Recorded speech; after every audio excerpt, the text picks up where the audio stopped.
Admiral Jake Morrison stood on the bridge of Earth Defense Station Olympus, staring at the large screen that showed deep space. The coffee in his cup had gone cold hours ago, but he didn't notice. His eyes were fixed on the red dots that had appeared at the edge of their solar system. "Sir, we're getting more readings," said Lieutenant Amy Carter from her station. 300 ships, maybe more. They're huge, much bigger than anything we've ever built." Jake rubbed his face with his hands. He had been in the military for 20 years, but nothing had prepared him for this moment. Humanity had always wondered if they were alone in the universe. Now they had their answer, and it was coming straight toward Earth. "How long until they reach us?" he asked. "At their current speed, about 6 hours," replied Amy. Jake picked up his communication device. "Get me Captain Lisa Ford and Ryan Clark. Tell them to meet me in the main conference room right now." 30 minutes later, the three of them sat around a table looking at all the data they had collected. Lisa Ford was Earth's top expert on alien life, even though she had never actually seen any aliens before today. Ryan Clark was their best negotiator, the man they sent when two countries couldn't agree on something important. "What do we know about them?" Jake asked. Lisa looked at her notes. "The ships are giving off energy readings we've never seen before. They're using some kind of power source that's way more advanced than ours. The ships themselves seem to be made of materials that don't show up on our regular scans." Ryan was looking at the movement patterns of the alien fleet. "They're not trying to hide from us. In fact, it looks like they want us to see them coming. This could be a good sign. Maybe they're trying to be friendly." Jake wasn't so sure. Or maybe they're so confident in their power that they don't care if we see them coming. The aliens had been flying toward Earth for 4 hours when they finally sent a message. The communication came through on all frequencies at once, in perfect English. "People of Earth, we are the Galactic Confederation. We come in peace. Please prepare a delegation to meet with us. We will arrive at your planet in 2 hours." Jake, Lisa, and Ryan were chosen to represent Earth. They took a small shuttle up to meet the alien flagship, which was so large it blocked out the stars behind it. As they got closer, they could see that the ship was beautiful, made of what looked like crystal and metal mixed together. The aliens who met them were tall and thin, about 8 feet high. Their skin looked like it was made of small crystals that changed color when they moved. They had large eyes and long fingers, and when they spoke, their voices sounded like music. "Welcome, humans of Earth," said the alien leader. His name was something like Zexthara, though it was hard for humans to say correctly. "I am High Commander of the Galactic Confederation Fleet. We have traveled far to meet you." They were taken to a large room inside the alien ship. Everything was smooth and curved, and the walls seemed to glow with their own light. Other aliens worked at stations around the room, their crystal-like fingers moving over controls that looked nothing like human technology. "Your planet has recently developed space travel," Zexthara continued. "This means you are ready to learn about the greater galaxy around you. There are thousands of species in the Confederation, all living together in peace." Lisa leaned forward. "That's amazing. We've always hoped we weren't alone." "You are definitely not alone," replied Zexthara. "The Confederation has existed for 50,000 of your years. We have brought peace to countless worlds, ended wars, and helped species grow beyond their violent beginnings." Ryan noticed something in the way Zexthara said, "violent beginnings." "What do you mean by that?" The alien commander's crystals changed to a darker color. "All species go through a stage where they fight among themselves. It is natural. But with our guidance, they learn to live in harmony. We can teach you this as well." While the humans and aliens talked, other aliens were studying information about Earth. In a smaller room nearby, Zexthara's science officer was looking at data about Earth's gravity, atmosphere, and the kinds of life that lived there. "Commander," the science officer said in their musical language, "I have completed the analysis of their world." "And what have you found?" Zexthara asked. "This planet Earth is classified as a Class 12 death world. The gravity is twice what most species can handle. The atmosphere has high levels of oxygen, which makes everything burn easily. The planet has extreme weather, deadly storms, and the life forms are incredibly aggressive. The humans evolved in one of the most dangerous environments we have ever studied." Zexthara's crystals turned almost black. In the 50,000 years of Confederation history, they had only found 3 other species from death worlds. 2 had destroyed themselves in civil wars. The third, called the Korth, had been so violent that they were trapped on their home planet and never allowed to leave. "Are the humans like the Korth?" Zexathera asked. "Possibly worse," replied the science officer.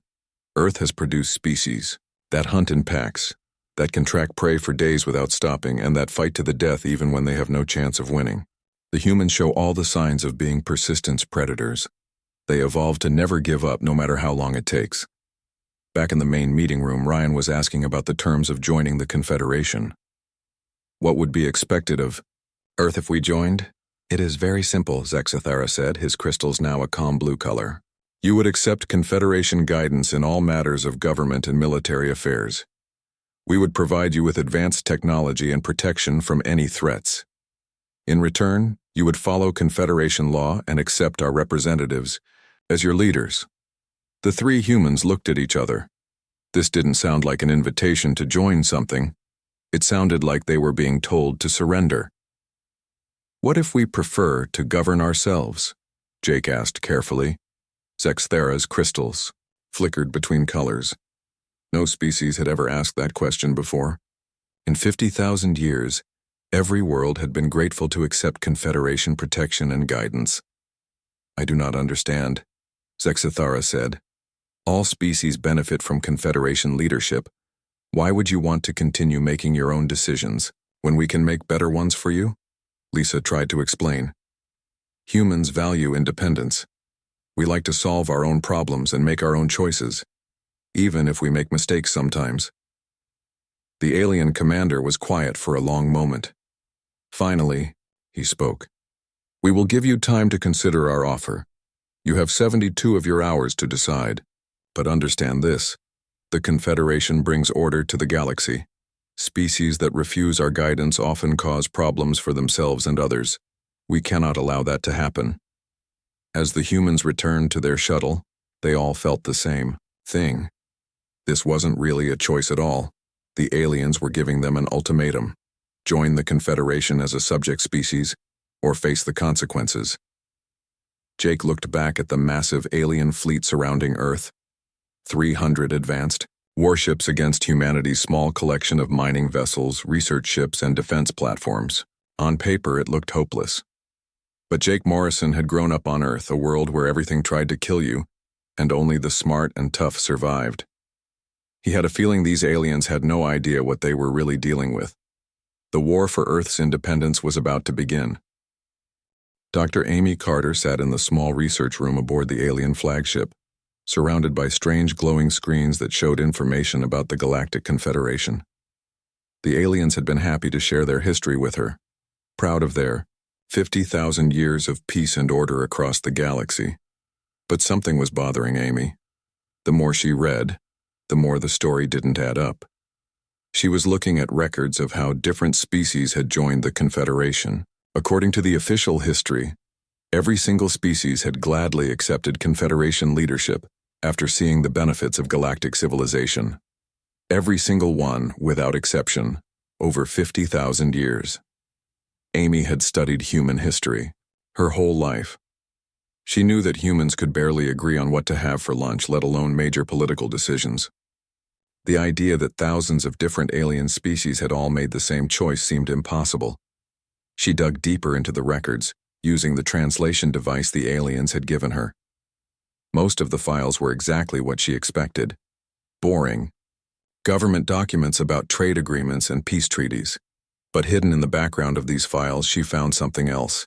There were records of pacification operations, and orbital corrections, and population adjustments.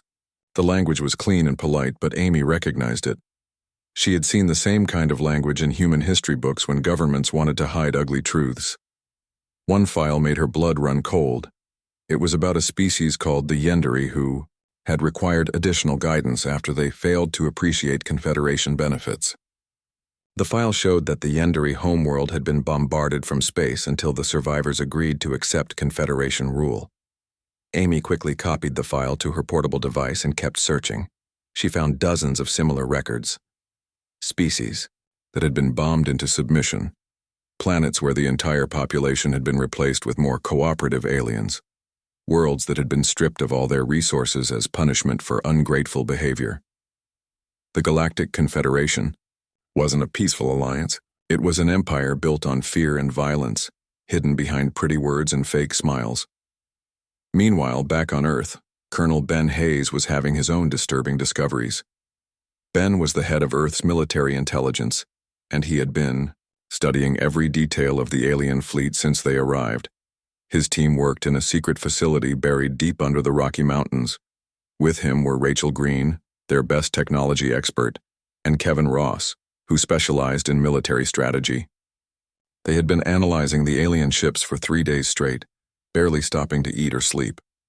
The good news, Rachel said, looking tired but excited, is that their technology isn't magic. It's just really advanced.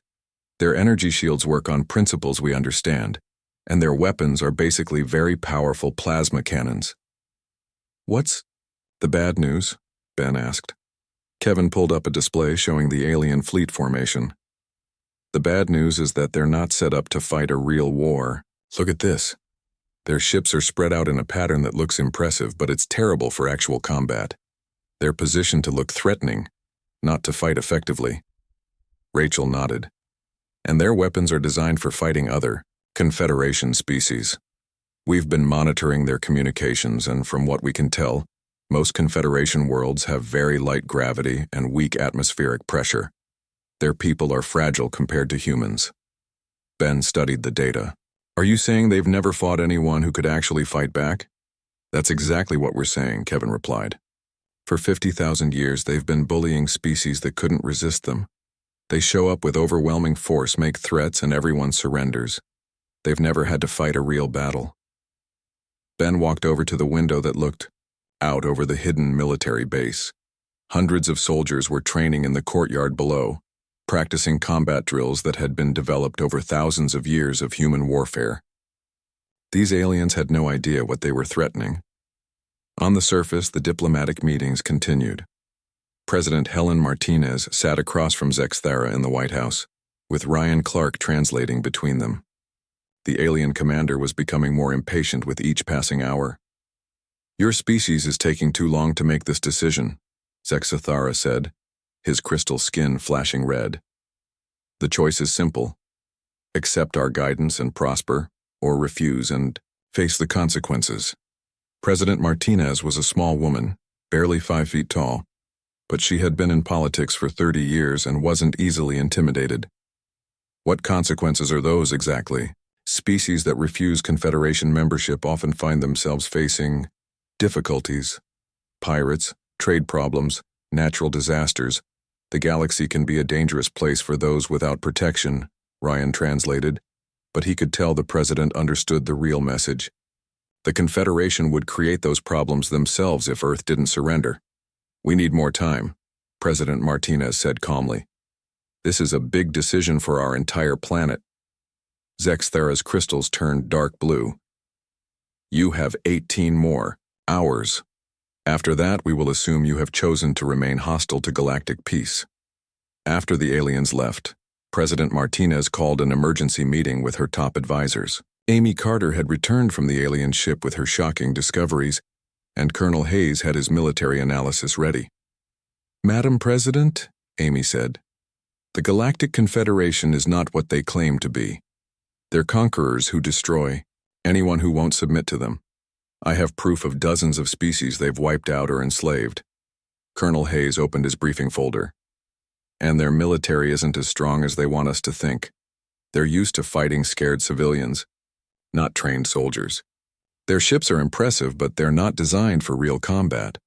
President Martinez looked around the room at her advisors. So what you're telling me is that these aliens are bullies who have never faced anyone willing to fight back? That's correct, Madam President, Ben replied. And they're giving us 18 hours to surrender, or else they'll try to destroy us? Yes, ma'am. President Martinez smiled for the first time in 3 days. She had grown up in Texas, where people didn't take kindly to threats and bullies. Well then, I guess we'd better get ready to show them what happens when you threaten Earth. She turned to Admiral Morrison, who had been listening quietly. Jake, How long do you need to prepare our defenses? Give me 12 hours, Madam President. We've been planning for this possibility since we first detected radio signals from space. It's time to activate Protocol 7. Amy looked confused. What's Protocol 7? Jake Morrison's smile was not friendly. Dr. Carter, Protocol 7 is what we do when someone threatens our home. We've spent the last 50 years preparing for this exact situation. These aliens think they're dealing with primitive, scared humans. He stood up and looked out the window toward the alien fleet visible in the night sky. They're about to learn that humans don't scare easily, and we definitely don't surrender to bullies. Tomorrow morning, the Galactic Confederation is going to get their first real fight in 50,000 years. Outside, the alien ships continued their patrol around Earth, confident that the humans would surrender when faced with overwhelming force. They had no idea that they had just threatened a planet full of persistence predators who had spent their entire evolutionary history learning how to fight back against impossible odds. The deadline came at exactly noon, Earth time. Admiral Jake Morrison stood on the bridge of Earth Defense Station Olympus, watching as the alien fleet moved into attack formation around the planet. 300 massive ships spread out in a perfect circle, their weapons charging with bright blue energy. Commander Zexathara's voice came over all communication channels. People of Earth, your time is finished. You have chosen to reject the peace and order of the Galactic Confederation. This is unfortunate, but we cannot allow your violent nature to spread to other worlds. Surrender now, or face the consequences. President Martinez's response was broadcast from the White House to every human settlement on Earth and beyond. Commander Zexathara, this is President Helen Martinez of Earth. We reject your demands. Earth will remain free, and we will defend ourselves against any attack. You have threatened the wrong planet. Up in orbit, Lieutenant Commander Steve Parker sat in the captain's chair of the UES Ranger, one of Earth's patrol ships. The Ranger looked like a simple mining vessel, with basic hull plating and what appeared to be cargo containers attached to its sides. The aliens had dismissed it as no threat at all. Steve looked at his crew of 12 humans, all of them volunteers who knew they might not survive the next few hours. Remember, we're not trying to win a fair fight. We're trying to start a war these aliens aren't prepared for. The first shot came from the alien flagship, a massive beam of plasma energy aimed at what they thought was a human military base. But the beam hit empty ground. The base had been moved underground years ago, and what the aliens saw was just a fake target. Steve's finger hovered over the firing button. All ships, this is Ranger Actual. Execute Protocol 7. Show them what humans do to bullies. The UES Ranger opened fire, but not with the weapons the aliens expected. Instead of energy beams or missiles, the ship launched a solid metal rod at incredible speed. The kinetic projectile hit the alien ship's energy shields and punched right through them like they weren't there. All around Earth, the mining ships and cargo vessels revealed their true nature, hidden weapon systems deployed from fake cargo containers. Ships that looked slow and clumsy suddenly moved with deadly precision.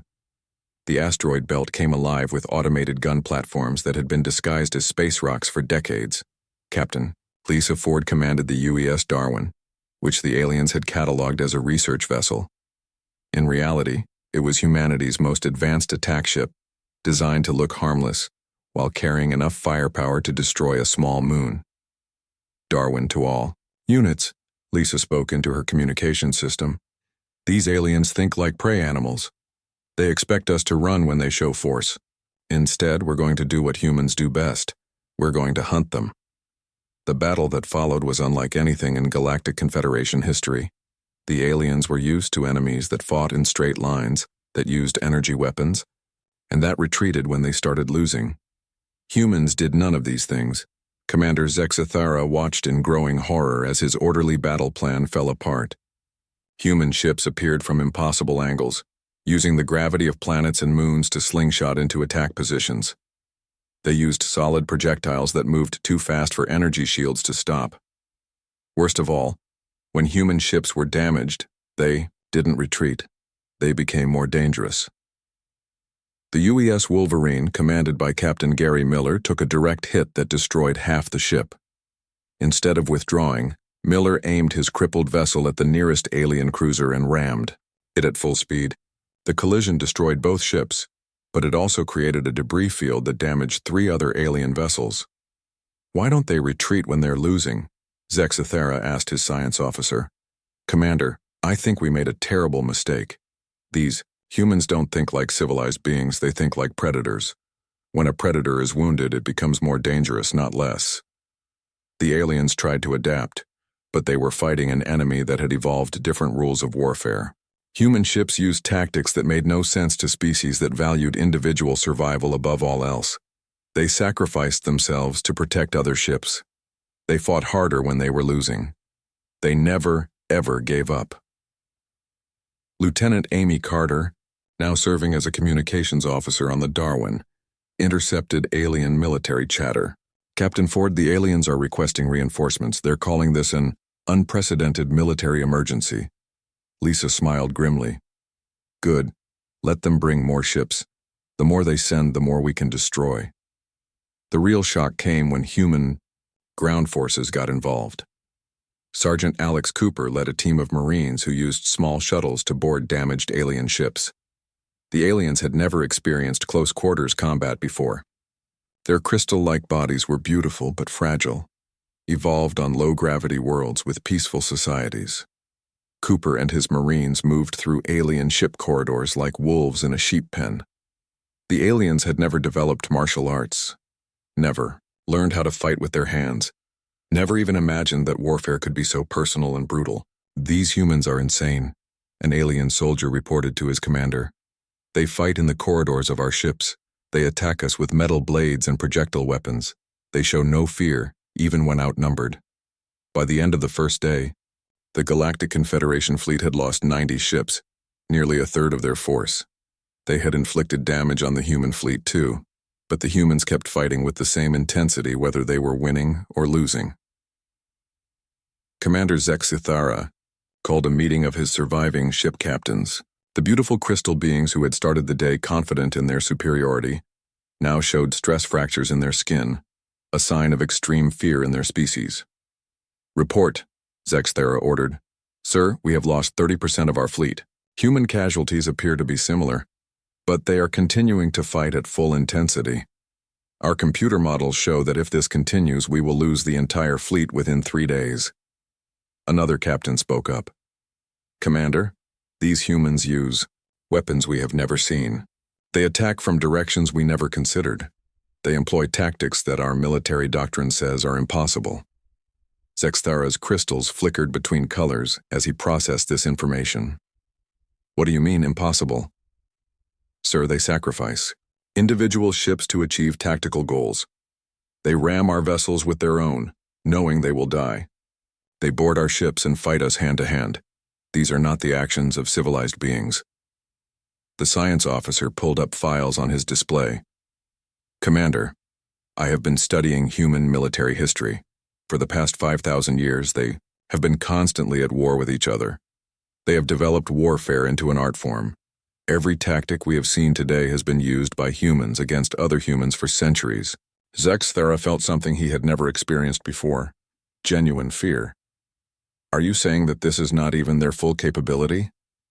"Sir, based on their historical records, they are just getting started. Humans have weapons they have not yet used, tactics they have not yet employed, and strategies we cannot even imagine." As night fell on Earth, the alien fleet pulled back to a safer distance. For the first time in 50,000 years, the Galactic Confederation had been forced to retreat from a battle. But Jake Morrison knew this was just the beginning. Intelligence reports showed that massive reinforcements were already on their way to Earth. The real war was about to start, and humanity would need every advantage they could get. The Death World had shown its teeth, but the galaxy was about to show its claws. 3 days after the first battle, Admiral Jake Morrison sat in the war room beneath the Colorado mountains, studying reports that made his blood run cold. Intelligence officer Amy Carter had been monitoring alien communications, and the news was not good. "Sir, we've confirmed that the Confederation is sending reinforcements," Amy reported. "Not just a few more ships, we're talking about over 1,000 vessels from at least 20 different species. They're calling it the largest military force assembled in galactic history. Colonel Ben Hayes looked up from his tactical displays. Our victories in the first battle came from surprise. These aliens have never faced real resistance before, so they weren't prepared for human tactics. But now they know what we can do. They'll adapt. Jake nodded grimly. The first battle had cost Earth 90 alien ships, but humanity had lost 40 vessels and over 2,000 people. They had proven they could fight, but the numbers were still against them. How long until the reinforcements arrive? Jake asked. 6 days, Amy replied. The main fleet is gathering near Jupiter. They're using the gas giant's moons as a staging area. Ben stood up and walked to the large display showing the solar system. Admiral, I have a suggestion that's going to sound crazy. At this point, Ben, crazy might be our only option. Instead of waiting for them to attack us, we attack them first, while they're still organizing before they're ready for battle. The room went quiet. Captain Lisa Ford, who had been promoted after her actions in the first battle, spoke first. Ben, there are 1,000 ships out there. We have maybe 200 left that can fight. That's exactly why we need to attack now, Ben replied. These aliens think like civilized people. They plan carefully, organize their forces, and follow military procedures. But humans are persistence hunters. We don't wait for the perfect moment. We create it. Jake looked at the display showing the alien fleet near Jupiter. The ships were spread out across several moons, resupplying and reorganizing after their shocking defeat at Earth. What did you have in mind? We use their assumptions against them. They expect us to defend Earth, so they're not watching for attacks on their staging area. We hit them while they're vulnerable, before they can coordinate their response. 2 days later, Captain Gary Miller found himself commanding the UES Defiance as it approached Jupiter's chaotic electromagnetic environment. His ship was part of a strike force of 50 vessels, all volunteers who knew they probably wouldn't return home. The human fleet used Jupiter's massive radiation field to hide their approach. The alien sensors, designed for the clean electromagnetic environments of civilized space, couldn't penetrate the natural interference from the gas giant's magnetic field. All ships, this is Defiance Actual, Gary spoke into his communication system.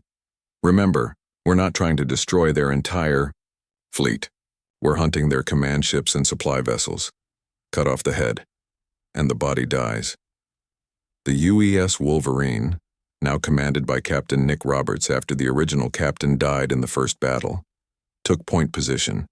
Nick had grown up hunting deer in Montana, and he understood the patience required for this kind of work. Contact, his sensor operator reported. 3 alien supply ships, no escort. Perfect, Nick replied. All ships, watch and learn. This is how you hunt in space. The Wolverine approached the alien ships using the shadow of Europa, one of Jupiter's moons. The supply vessels were huge, designed to carry fuel and ammunition for the entire alien fleet. They were also completely undefended because the aliens had never considered that anyone would attack their rear areas. Nick's ship struck without warning, using kinetic missiles to punch through the supply ships' hulls. The vessels exploded in massive fireballs that could be seen from the other moons. But the real psychological warfare began when Captain Jennifer Walsh arrived with the UES Reaper. Jennifer was a former submarine commander who understood stealth tactics better than anyone in the human fleet. Her ship had been designed for deep space exploration, but she had modified it for a very different purpose. Instead of destroying alien ships from a distance, she rammed the Reaper directly into the side of an alien carrier. The collision tore a massive hole in both ships, but Jennifer's plan wasn't to destroy the carrier, it was to board it. Sergeant Alex Cooper and 20 Marines poured through the breach carrying weapons that no civilized species had ever imagined. The aliens inside the carrier had never experienced ground combat. Their beautiful crystal bodies were perfect for their peaceful homeworlds, but they shattered like glass when hit by human weapons. The Marines moved through the ship's corridors like a force of nature, and the aliens had no idea how to fight. Back, what are they doing? The alien captain screamed into his communicator. They're inside our ship. They're fighting us with primitive weapons. Corporal Dana Scott kicked down the door to the ship's bridge and found herself face to face with the alien captain. The crystal being was 8 feet tall and glowed with beautiful colors, but Dana had grown up on a farm where she learned to be practical about life and death. "Sorry about this," Dana said, and shot the alien captain with her rifle. The psychological effect on the other alien ships was devastating. Their communications filled with panic reports about humans who fought inside spaceships, who used metal weapons, who showed no fear even when outnumbered. Private Jake Thompson, who had been a construction worker before joining the military, found himself in the alien ship's engine room. The technology was far beyond human understanding, but Jake knew how to break things. He planted explosive charges on everything that looked important. "This is for threatening my planet," Jake said as he set the timer. The explosion destroyed the carrier and sent debris flying into 2 other alien ships, disabling them as well. Commander Zexthera, watching from his flagship, couldn't believe what he was seeing. "They're not fighting like military forces, they're fighting like wild animals. How do we defend against enemies who have no regard for their own safety?" His science officer was monitoring the human communications. "Sir, they're using psychological warfare tactics. Listen to this." The alien translation systems picked up broadcasts from human ships. Instead of military communications, they were hearing sounds that chilled the crystal beings to their cores: wolf howls, lion roars, the screech of hunting birds. Captain Lisa Torres, commanding the UES Falcon, had grown up in Alaska, where she learned to respect the power of predators. She was broadcasting these sounds to remind the aliens that humans were not prey animals. "This is psychological warfare," Torres announced over the communication channel. "Every human ship should broadcast predator sounds. Let these aliens know what they're really fighting." The effect was immediate. Alien crews began requesting permission to withdraw from combat. Species that had never heard these sounds instinctively recognized them as the calls of creatures that killed to survive. By the end of the attack, the human strike force had destroyed or disabled over 200 alien ships. They had also captured several vessels intact, along with alien prisoners who could provide intelligence about Confederation technology and tactics. But the cost had been high. Only 23 human ships returned to Earth, and many of those were badly damaged. Captain Gary Miller's Defiance was held together with emergency patches and the determination of its crew. As the surviving human ships limped back toward Earth, they carried with them something more valuable than military intelligence. They carried proof that humans could take the fight to the enemy, anywhere in the solar system. Admiral Morrison was waiting for them when they returned. "Gary, how bad was it out there?" "Sir, we hurt them badly, but they're adapting faster than we expected. The next battle is going to be the big one." Jake looked out at the alien fleet, still visible near Jupiter but now much smaller than before. "Then we better make sure we're ready for it." The hunters had drawn first blood, but the real war was still coming. 2 weeks after the Jupiter attack, the largest military force in galactic history arrived at Earth. High Executor Veltar commanded over 2,000 ships from 40 different species, representing the full military might of the Galactic Confederation. The alien commander was determined to end what he saw as a dangerous infection that could spread throughout civilized space. Admiral Jake Morrison watched the massive alien fleet through the observation deck of Earth Defense Station Olympus. The enemy ships stretched across space like a metal cloud, their weapons charging with enough energy to turn planets into dust. "Sir, we're receiving a transmission from the alien commander," reported Lieutenant Amy Carter. "Put it through," Jake replied. High Executor Veltar appeared on the screen, a tall being with silver skin and multiple arms, each ending in delicate fingers that moved like spiders. His species, the Althaxi, were master strategists who had planned military campaigns for the Confederation for thousands of years. "Admiral Morrison of Earth," Veltar spoke in perfect English. "I am High Executor Veltar. Your species has proven more troublesome than expected, but this ends now. You face the combined might of 40 civilized worlds. Surrender immediately, and your people will be allowed to live as servants. Continue to resist, and Earth will be turned to ash." Jake looked at the alien commander with the calm expression of a man who had spent his entire life preparing for this moment. High Executor, this is Admiral Morrison. You're threatening the wrong planet. Earth doesn't surrender to bullies no matter how many ships they bring. Veltar's silver skin darkened.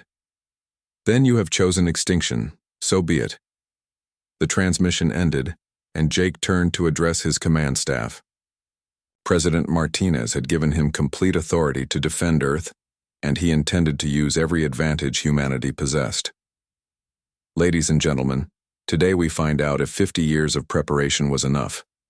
Dr. Brown, are our special defenses ready? Dr. Richard Brown, Earth's top military scientist, nodded grimly. All systems are active, Admiral. The aliens are about to discover that Earth isn't just defended by our fleet. The battle began when alien ships opened fire on what they thought were Earth's primary military installations.